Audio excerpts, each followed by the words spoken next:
Buenos días a todos. Gracias, Belén, por la presentación. Gracias a Climavercal también por organizar. Yo, como veis, esto me recuerda un poco cuando trabajaba en edificación, que primero hacíamos la parte térmica y luego parecíamos la parte eléctrica para poner los suministros. Me quedo también con una frase de uno de los ponentes de la mañana, Francisco Silva, que nos decía que tenemos que perderle un poco el miedo a las renovables. Y es cierto que nos planteamos las renovables muchas veces para nuestras viviendas, porque lo vemos en la cápsula que nosotros controlamos, pero también tenemos que entender que las renovables encajan perfectamente en edificios. Entonces espero poder demostrar que eso es lo que debemos hacer. Un poco comentando SGS para aquellos que no nos conocéis, somos empresa de organismo de control. También hacemos ensayos tanto destructivos como no destructivos.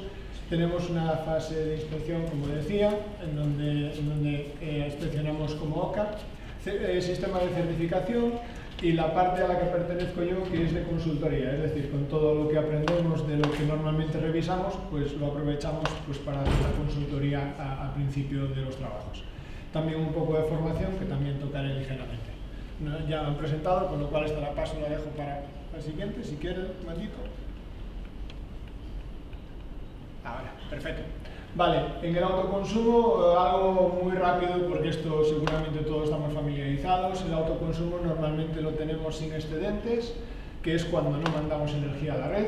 Lo tenemos con excedentes acogido a compensación, que es lo que estamos familiarizados con nuestras viviendas, en donde nuestra compañía suministradora nos paga por esos excedentes.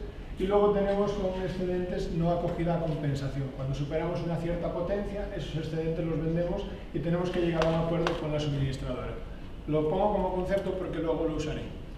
Y luego tenemos, para poder compartir entre distintos usuarios, también familiarizado con el CUPS, que viene en nuestra factura de electricidad, que nos diferencia como diferentes individuos de consumo eléctrico, tenemos la posibilidad de las comunidades energéticas. Las comunidades energéticas, teníamos una conferencia hace poco, una jornada sobre conferencias energéticas, y lo que la diferencia especialmente es el tema de la entidad jurídica que debe ser creada para la comunidad energética. Está controlada por los accionistas o miembros y la directiva europea nos dice que para que sea una comunidad energética renovable ha de ser de energías renovables. Con lo cual, esas son las condiciones un poco para las famosas comunidades energéticas. Y jurídicamente, a nivel técnico, ¿cómo instalamos esa comunidad energética? Pues jurídicamente tenemos un Real Decreto, el 244 del 2019, que lo que hace es, nos dice qué son las limitaciones que nos pone de forma técnica para poder implementar esa comunidad energética. En este caso tenemos que los CUPS deben estar conectados al mismo centro de transformación, con lo cual esto limita las comunidades energéticas a las de baja tensión. Las de media tensión están por desarrollar. Tenemos que debe haber una distancia máxima de 500 metros, aunque sabemos que esto está con posible derogación en breve, esperamos que lo expandan. Otros países de nuestro entorno tienen hasta 2 kilómetros, lo cual, como podéis imaginar, pues ayuda sustancialmente en una ciudad. Y además que tienen que estar en la misma referencia catastral, que parece un tema que no parece muy técnico, sino un tema más burocrático. Entonces tenemos, recapitulando, excedentes, no excedentes, tenemos comunidades energéticas y tenemos lo que está autoconsumo compartido. En la fotovoltaica de autoconsumo tenemos varios pasos, desde que arrancamos con un diseño previo hasta que llegamos a la operación y mantenimiento. Y lo que estamos viendo bastante es que nos solemos saltar las 2 primeras fases. Es decir, cuando alguien llega a montar una instalación fotovoltaica, llama a alguien que monta instalaciones fotovoltaicas, recibe 3 ofertas y monta la oferta que normalmente suele ser más económica. Eso nos lo estamos encontrando bastante. Motivo que a nosotros como SGS nos suelen llamar al final, cuando ya la cosa se ha complicado un poco y ya tienes que volver a recuperarlo. Bueno, pues sí que estamos viendo más y más empresas como la nuestra y muchas otras empresas que ofrecen el asesoramiento necesario para que de forma imparcial pueda el cliente tomar decisiones. Por tanto, en la fase de diseño hacemos un análisis de producción. Tengo ahí una serie de naves que pueden ser del mismo propietario, pueden ser de distinto propietario. Recordamos, si no son del mismo propietario, entramos en autoconsumos compartidos. Predimensionamiento del sistema fotovoltaico, algo que hacen la mayoría de las empresas de la parte que hacen diseños fotovoltaicos. y un cálculo de estudio de cargas, algo que muy pocas empresas hacen de los que hacen estudios fotovoltaicos. Con esto recopilamos datos, vemos cuál es la solución que más se adapta a nuestro cliente y de ahí se pasa a la fase de proyecto donde se documenta, y eso puede pasar pues, a una sola empresa o puede pasar a un colectivo de empresas. ¿Qué sucede cuando nos pasamos de cierta potencia? Pues sucede que necesitamos un permiso de acceso y conexión, y aquí a veces se empiezan a complicar las cosas. Por desgracia estamos viendo esto incluso cuando vemos empresas que tienen cierta capacidad, por ejemplo pongamos una empresa de 1 megavatio de consumo y de repente pide exportar 300 kilovatios y le dicen que no puede exportar, porque esa red no está pensada para recibir 300 kilovatios. En todos estos casos entramos con el tema de trámites. Ahí arrancamos con el permiso de acceso y conexión, con el permiso de autorización previa. Eso pasa por tener una declaración, una obtención favorable de la declaración de impacto ambiental.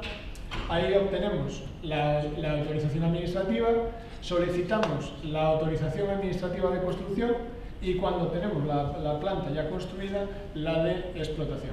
Con lo cual, como veis, una serie de elementos burocráticos que cada uno de los pasos demora lo que son instalaciones en general de relativa potencia. Como decía Francisco Silva esta mañana, no nos centremos en que estos son impedimentos de las energías renovables. Todo lo contrario, estos son los pasos que debemos explicar claramente al cliente para que podamos asentar una instalación renovable. Una vez lo comentaba antes, si nos hemos saltado los dos primeros pasos, en este paso es en donde realmente podemos ver un poco lo que se nos oferta como cliente. Mostraré un ejemplo al final en el que pongo varias ofertas y un poco cuáles han sido las decisiones tomadas. Una vez tenemos el proyecto ya dimensionado, el siguiente elemento es la comprobación de calidad de componentes. Se han nombrado varias veces esta mañana el tema de cómo podemos traer la producción de elementos y sistemas hacia Europa. Lo que nos sucede cuando estos elementos no se producen en Europa es que podemos tener una serie de defectos que debemos coger a su debido momento. Tenemos un servicio que testea los paneles solares para aquellos clientes que lo necesitan cuando entran en España. Y lo que hacemos es un testeo aleatorio en los palés de los paneles solares. El primero que veis arriba es un panel, arriba a la derecha, es un panel en el que fallan los diodos de atrás. El panel está perfectamente, pero los diodos de la parte trasera estaban dañados. Había una partida por de 2 palés con los diodos dañados. Ese panel, si lo hubiéramos colocado en tejado directamente, pues nos iríamos a un 30% de producción. Y simplemente cambiando los diodos pues se ha resuelto. En la parte de abajo os muestro un panel que está intencionadamente puesto ahí, que solo tiene unas chinitas pequeñas marcadas en rojo, y ahí es en donde realmente se puede llegar a un compromiso con el cliente de que, por ejemplo, se produzca un descuento en comparación a lo que se ha encontrado en la calidad de esos paneles. Por el resto, es un panel totalmente servible, estamos hablando de un 90%, 99% de producción, con lo cual pasaré probablemente aceptable. Y el siguiente elemento es la supervisión de montaje. Uno de los elementos que estamos teniendo es que normalmente los paneles fotovoltaicos son montados por instaladores mecánicos y son ajustados por instaladores eléctricos. Con esta condición lo que vemos es que los esfuerzos que reciben los paneles fotovoltaicos son bastante similares a lo que reciben los perfiles metálicos sobre los que se montan. Estos paneles no están pensados para ese tipo de esfuerzos mecánicos, para trastearlos, y por tanto la supervisión de montaje también pasa a ser un elemento bastante importante.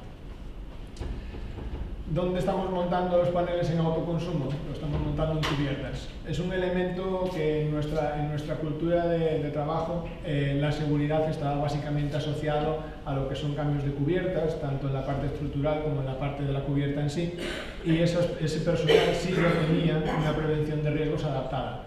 Pero ahora tenemos a nuestros electricistas que antes estaban montando dentro de las naves y estaban montando alumbrado y se están pasando al montaje sobre cubiertas, con lo cual la prevención de riesgos también prioritaria. En la parte de comisionado vemos ahí a nuestros compañeros. Esta es una instalación en el sur de España en el que se está haciendo el comisionado de la parte de continua. En la parte de continua, la relación de los strings para ver que los elementos se han montado adecuadamente. uno de los elementos que estamos viendo fallar es los conectores finales de cuando enlazas la instalación fotovoltaica. Y lo peor de esos conectores es que cuando tienen un fallo, realmente no llevan un sistema de protección que los proteja. En nuestra casa tenemos un cuadro eléctrico que protege, en este caso tenemos el suministro eléctrico, y desde el suministro eléctrico hasta esas cajas realmente no hay ninguna protección, con lo cual el mal funcionamiento de eso pues tiene que ser controlado. En los ensayos categoría 1 que listaba antes son los mínimos recomendados por la norma UNE, y luego la norma UNE nos da un ensayo de tipo 2 que lo que nos hace es, podemos comprobar la curvatura del string, con lo cual podemos ver el análisis y los posibles fallos, y el segundo es una termografía en la que podemos ver los puntos calientes tanto de panel como de conexionado eléctrico. Os decía, para terminar, tengo un pequeño ejemplo. Es un ejemplo real, pero he redondeado los números, que así vemos más fácil los porcentajes. En este caso tenemos un edificio en el que bajo el mismo tejado tenemos una panadería industrial y tenemos una tienda de venta al público de dos inquilinos distintos, cada uno con su plus. Tenemos la panadería industrial consumiendo 70.000 kWh y tenemos la tienda consumiendo 30.000. Los horarios de apertura son distintos. La panadería industrial empieza a trabajar muy temprano, trabaja desde las 5 de la mañana a las 3 de la tarde, y la tienda trabaja de 9 a las 7 de la tarde, con lo cual, como veis, un horario más adaptado al tema solar.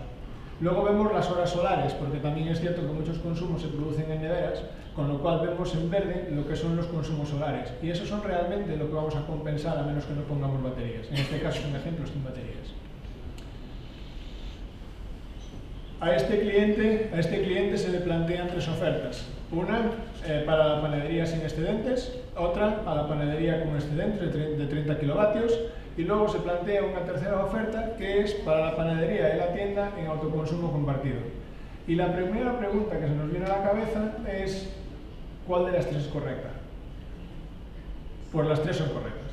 Es decir, cualquiera de las tres cumple su cometido. La primera instalación, la de 17 kilovatios, ha sido calculada exactamente por debajo de lo necesario a producir en función de lo que produzcan las horas solares sin tener vertidos a la red, y por tanto pasa a ser la instalación más económica.